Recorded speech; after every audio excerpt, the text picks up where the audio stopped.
25 de março, o mundo parado tentando entender como vai fazer para resolver a maior pandemia global dos últimos 100 anos. Bom, o Brasil já deu a sua contribuição para, ao menos psicologicamente, amenizar o sofrimento dos outros países. Ué, simples. Tendo o único presidente do planeta que se posiciona contra a quarentena publicamente. Quarentena essa que visa conter a disseminação do vírus. Ninguém concorda com ele. Até o Trump, que adora brincar de dono do mundo, já está bem humilde, já aceitou a quarentena e falou ontem que gostaria que a quarentena terminasse depois da Páscoa. Mas entre o gostaria e acontecer já são outros 500. Ou seja, Bolsonaro realmente é um homem único. Ele é o único presidente do mundo que está totalmente contra a possibilidade de quarentena, que nós estamos vivendo graças ao nosso bom senso, à OMS e aos governadores. E olha, realmente com isso o Bolsonaro se destacou bastante na corrida como o pior presidente a lidar com o coronavírus. Mas não sou eu que estou falando isso. Quem está falando isso é o Ian Bremmer, um dos mais respeitados estudiosos de economia e política global. Dá um Google aí, você vai ver que o currículo do menino é bom. Segundo ele, abre aspas, há muita concorrência, mas o líder mundial mais ineficaz no combate ao coronavírus agora é o presidente Bolsonaro. Nesse fim de semana, ele está detonando os governadores que tomaram medidas de bloqueio. Danificará seriamente o seu mandato. Quando eu falo que o Brasil colaborou muito com o resto do mundo nessa crise, ao menos no quesito psicológico, é justamente porque a gente conseguiu criar para todo mundo a velha história do copo meio cheio. Pode ter certeza que tem milhões de pessoas ao redor do mundo falando: bom, tá tudo muito ruim, tenho que ficar em casa, talvez eu fique doente e tal, mas pelo menos o meu presidente não é o Bolsonaro. Graças, al menos mi presidente não é Bolsonaro. At least my president it's not Bolsonaro. Thank you, God. A situação é tão séria e absurda que mesmo grandes e clássicos aliados do Bolsonaro estão se virando contra ele. A hoje deputada estadual Janaína Pascoal, sim, a advogada que foi autora do processo de impeachment contra Dilma, golpe, ela mesma. Esse senhor tem que sair da presidência da República. Não tem mais justificativa. Como um homem que está possivelmente infectado vai para o meio da multidão? Como um homem que faz uma live na quinta e diz para não ter protestos, vai participar destes mesmos protestos e manda as deputadas, que são paus mandados dele, chamar o povo para a rua? Eu me arrependi do meu voto. E a gente tem que tentar entender. Se alguém como a Janaína, que por muito pouco não foi vice-presidenta do Bolsonaro, ela que recusou o convite, está não só contra o Bolsonaro agora, mas também pedindo seu impeachment e dizendo sobre as consequências legais que ele pode ter com essa atitude em frente ao coronavírus, o que mais a gente quer para ficar contra o Bolsonaro? Bom, talvez você queira um outro grande bolsonarista se virando contra ele. Ronaldo Caiado, atual governador de Goiás. Talvez o governador mais bolsonarista do Brasil. Inclusive foi dele a indicação para o Mandetta ser hoje ministro da Saúde. Sim, até o Caiado pulou do barco. Primeiro Caiado foi vaiado quando, nas manifestações do último dia 15, que o próprio Bolsonaro convocou, ele pegou o microfone para falar como médico que aquilo não deveria estar acontecendo, que ele apoiava sim o Bolsonaro, era um grande bolsonarista, mas que as pessoas deveriam ir para casa e aquilo era muito irresponsável. E vocês precisam entender, a menos que vocês não estejam olhando para o mundo, o que está ocorrendo. Vocês precisam, mais do que nunca, de ter responsabilidade de não fazer com que as aglomerações provoquem a disseminação do vírus do coronavírus. Bom, ouviu muitas vaias. E até ele cortou relações agora com Bolsonaro. Se uniu aos demais governadores que hoje estão fazendo uma reunião independente do governo federal. Afinal, o governo federal é o único que acha que as pessoas têm que seguir vida normal, mesmo com coronavírus por aí. Veja bem, até João Amoedo e o Partido Novo, conhecidos por dar mais atenção aos números do que às pessoas, também estão contra o Bolsonaro. Aí você me pergunta, se todos os países, a Organização Mundial da Saúde, todos os governadores, se todo mundo é a favor da gente fazer essa quarentena e ficar em casa para encarar esse vírus, por que o Bolsonaro é contra? A primeira é que ele tem uma dificuldade muito grande com verdades e fatos que não contemplam suas próprias ideias. Ok, todo mundo tem um pouquinho desse problema, mas ele é num nível muito hard, muito hard. Ele sempre cria suas próprias teorias para tudo.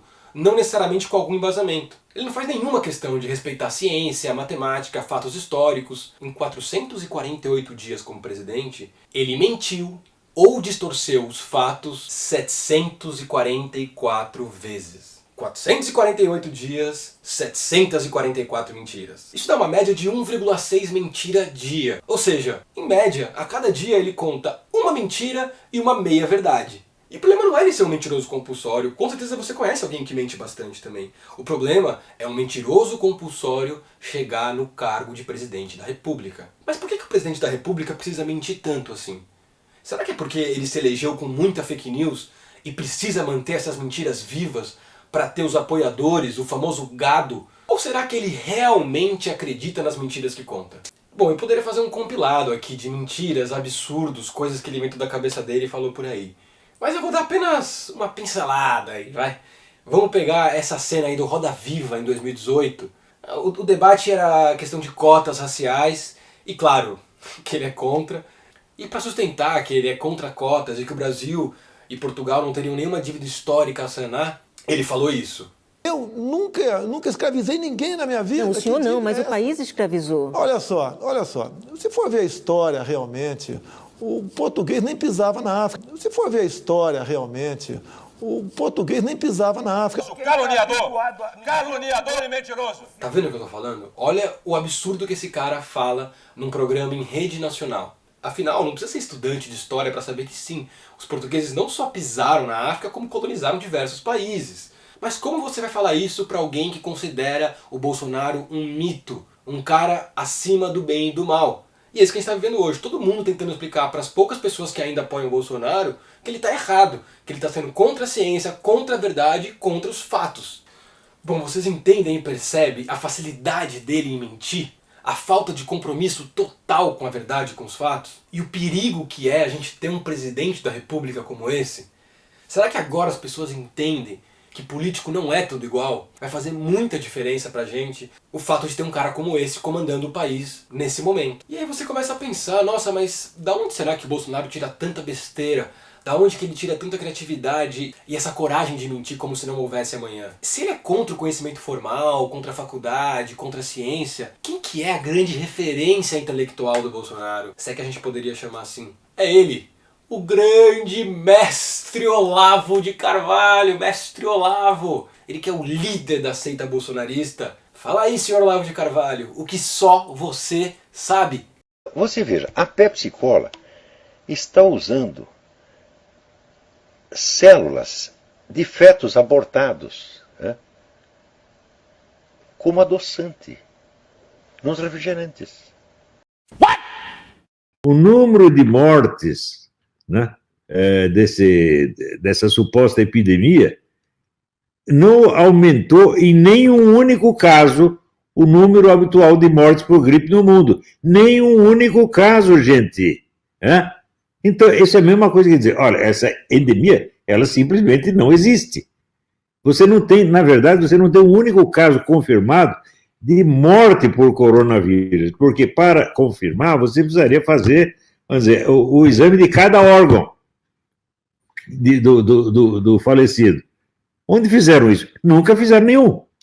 Então, isso aí é um negócio, vamos dizer, a mais vasta manipulação de opinião pública que já aconteceu na história humana. Sim, esse é o principal conselheiro do governo Bolsonaro. E não só conselheiro, ele foi responsável por dezenas de indicações para ministros e cargos de alta patente do governo.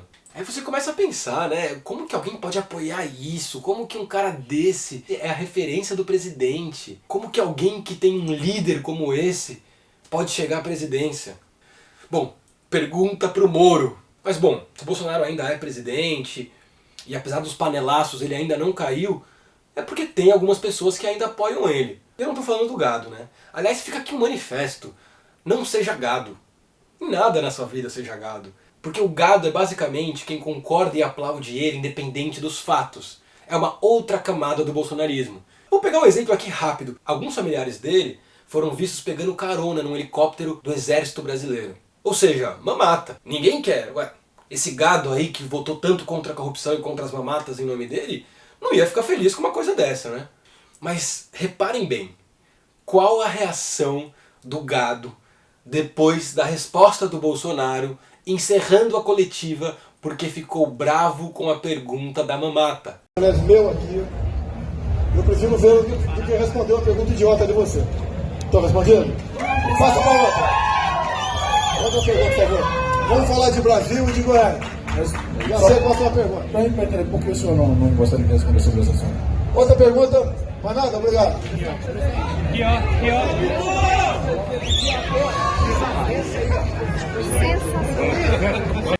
Imagina que louco um presidente ser eleito repetindo frases como pelo fim da mamata, e então é pego dando carona pra família em helicóptero oficial e quando questionado sai pela tangente e o gado ainda aplaude? Mas além do gado, quem são as pessoas normais que conseguem numa altura dessa ainda apoiar o Bolsonaro? Bom, com certeza não é o grupo de risco, porque ele tratou muito mal o grupo de risco, né? Vai morrer um pessoal aí? Vai, é o pessoal mais velho, né? O pessoal mais velho vai morrer. Se não é o grupo de risco, quem que tá apoiando o posicionamento do Bolsonaro contra a quarentena? Sim, o grupo de ricos. Esse grupo aí a gente conhece. Nos últimos dias, realizaram algumas manifestações de pessoas como Roberto Justus, o dono de uma rede de hamburgueria, Madeiro, que eu nunca ouvi falar, não sei se só tem no Rio, e o dono do Girafas. 3 patrões que provavelmente você nunca viu por aí falar em questão social, em preservar a comunidade vulnerável, em distribuição de renda.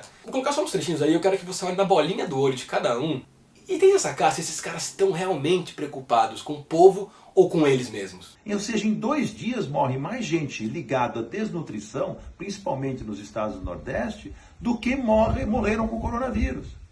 É triste. 80% deles, 85% deles, não viram casos graves. Apenas 15%. É triste, obviamente, mas não justifica uma reação tão exacerbada. Porque o saneamento básico vai ter um problema enorme. Não pode parar o Brasil tem que continuar trabalhando, tem sim que proteger os idosos, tem que proteger as pessoas que têm uma saúde mais deficiente. Vamos fazer isso, mas vamos pensar que tem que trabalhar. Eu acho que não pode simplesmente os infectologistas decidir que tem que todo mundo parar. Qual é o custo? Fala para mim. Qual é o custo do que estamos vivendo? Daqui a 3, 4 meses, quando essa crise inteira acabar, qual vai ser o custo para você? Porque se você pensa que o custo vai ser pessoas infectadas, mortes em razão desse vírus, esse não vai ser o maior custo para a população brasileira. Do jeito que eles tratam as mortes, eu fico pensando se eles estão preocupados com as pessoas ou talvez com a reorganização econômica que nós vamos ser obrigados a ter depois dessa crise. Será que eles estão com medo de repente, o pessoal começar a falar de taxação de grandes fortunas para ajudar a gente nessa crise? Será que eles estão com medo de imposto sobre patrimônio? Será que eles têm pavor da possibilidade de taxação de heranças? Será que eles não querem que se comece a debater um imposto progressivo? Afinal, a maioria das pessoas realmente aprova a ideia de que quem tem mais, paga mais. Aqui, quem tem muito dinheiro, proporcionalmente, paga muito menos do que quem tem pouco. Porque é óbvio que ninguém quer uma economia colapsada. Óbvio que todo mundo está preocupado com a economia, inclusive os governadores que estão promovendo a quarentena. O fato é que no mundo todo, os países estão criando caminhos para subsidiar as empresas, assim elas não vão à falência, para autônomos e pessoas com baixa renda, que vão ser os mais impactados com o confinamento. Até o Trump, que é ídolo e chefe do Bolsonaro, já falou que vai rolar uma renda mínima lá no país norte-americano. O que eles estão estudando ainda é o valor. Tem se falado cerca de $1.000 para trabalhadores que ganham menos de $100.000 por ano. E se preparem, porque provavelmente amanhã ou nos próximos dias, mesmo Bolsonaro e Guedes vão ser obrigados a anunciar um pacote semelhante. Simplesmente porque é um caminho inevitável numa situação como essa, em que a maioria das pessoas não pode sair para trabalhar. Mas apesar de ser um caminho óbvio e inevitável, essa ideia do pobre ter dinheiro, do pobre ter direitos, nunca foi bem vista pela dupla Paulo Guedes e Bolsonaro. Se você não se lembra, vamos refrescar um pouquinho. Não adianta eu fazer média. Por exemplo, eu fui o único parlamentar que votou nos 2 turnos contra todos os direitos trabalhistas da empregada doméstica. Contra todos os direitos trabalhistas da empregada doméstica. Não tem negócio de câmbio a 1,80. Vai exportar menos, substituição de importações, turismo, todo mundo indo para Disneyland, empregado doméstico para Disneyland, uma festa danada. Mas peraí, vai passear ali em Foz do Iguaçu, vai passear ali no Nordeste, está cheio de praia bonita, todo mundo indo para Disneyland, empregado doméstico para Disneyland, uma festa danada. Mas peraí. Vou deixar minhas redes aqui, se você quiser seguir ou me xingar, seja bem-vindo. A gente não sabe ainda como vai terminar toda essa história, mas o que a gente já sabe é que se não tá fácil com o coronavírus, vai ser ainda mais difícil tendo o Bolsonaro como presidente. Sim, se você é uma pessoa observadora, o vídeo terminou bem mais escuro do que no começo, eu estou usando luz natural. Em breve vou melhorar aqui a situação do estúdio.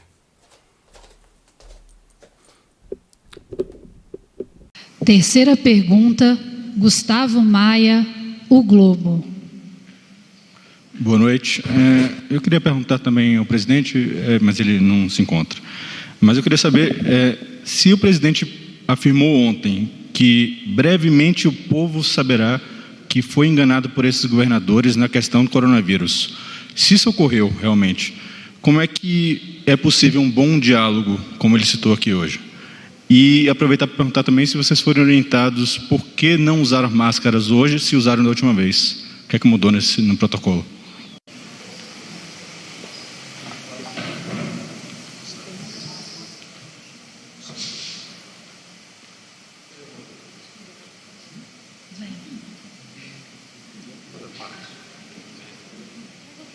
Bom, vamos para a próxima